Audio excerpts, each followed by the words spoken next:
মা, মাছের সব থেকে ছোট পিসটা সবসময় তুমি না খেলেও চলবে। আমরা তো বাড়ির সকলে মিলিয়ে মিশিয়েও খেতে পারি। বাইরে থেকে ফেরার পর তুমি কোনো রকমের শাড়িটা বদলে চায়ের জল বসাবে না। আমরা তো বাড়িতে অনেকেই আছি, কেউ না কেউ করতে পারি অল্টারনেটিভলি।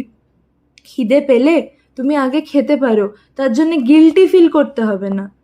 সবার ফরমাইশ না মিটিয়েও যদি নিজের শখ স্বাদ পূরণ করো, সেটা অন্যায়ের কিছু না, বিশ্বাস করো। মাল্টিটাস্কার যদি না হতে পারো তাতে কোনো দোষের নয়। মাল্টিটাস্কার একটা ইম্যাজিনারি একটা স্ট্যান্ডার্ড যেটা সেট করে দিয়েছে সোসাইটি মাদের জন্যে, এটা আদপে তেমন কিচ্ছু না। মা, তুমি ভুল করতে পারো। আচ্ছা, আর একটা কথা, ঘুম থেকে দেরি করে উঠলে গিল্টি ফিল করবে না, এটা অন্যায়ের কিচ্ছু না।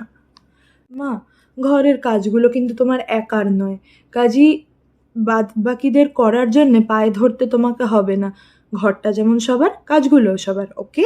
আর last but not the least, office থেকে দেরি করে ফেরা মানেই এই নয় যে তুমি আমাদের দেখো না, মোটেই তা নয়। ভালো করেই সেটা জানো, গিল্টি ফিল করবে না অন্তত।